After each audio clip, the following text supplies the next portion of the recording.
Hello there, everybody. It's me, Gino, back in the woods again. You know what that means. It's time for another episode of Cryptid Cases. Now, the first episode was a resounding success. You guys absolutely smashing the goal of 5 likes. So now today, I'm setting a crazy goal of 10 for the next episode.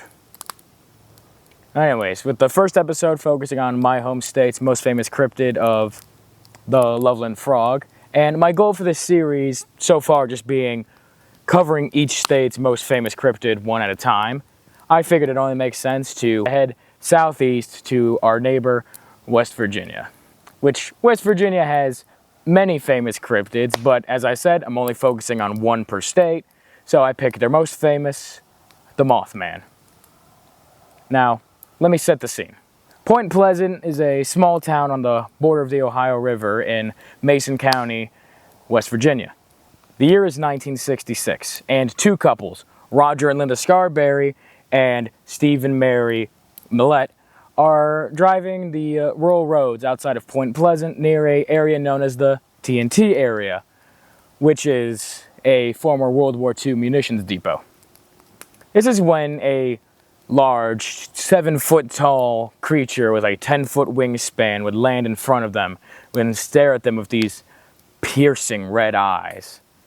This would prompt them to very reasonably get the hell out of there and start driving away. The creature would then take flight and continue pursuing them until they reached the brightly lit downtown area of Point Pleasant. They would then tell the authorities of their encounter, and the authorities would make the assumption these kids are all on drugs. Safe assumption, as it is the 60s. However, they would begin to question this belief once all 4 of their stories matched up when they were all interviewed separately.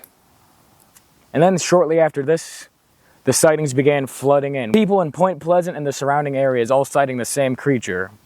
Such sightings include 2 volunteer firefighters seeing the creature on a rooftop, some kid calling the police because, and I quote, "Batman is on my neighbor's roof."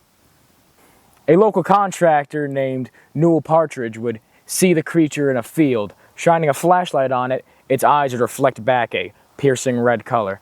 He also blamed the disappearance of his dog on it, as it ran after the creature and he would never see it again. Later on, in December of 1967, the Silver Bridge, which connected Point Pleasant to Gallipoli, Ohio, would collapse, killing 46 people. And the sightings of Mothman would die down shortly after this, with many people believing he either caused the collapse or was perhaps there to warn us of the incoming disaster.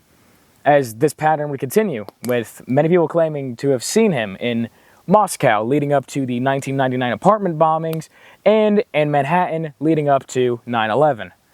But anyways, what is this Mothman? Which he was named that due to the popularity of the Batman television series at the time, despite every single witness describing a bird-like creature. But now, what is he? Is he exactly what he is? A giant mutated moth created by the toxic irradiated waters of the former World War II munitions dump, the TNT area? Is he an alien? Is he an extra-dimensional being come to warn us of disasters? Is it just a very big sandhill crane that wandered off course while migrating? We'll never know, but all I know is you get to believe what you want to believe. Hope you enjoyed this video. I will see you next time.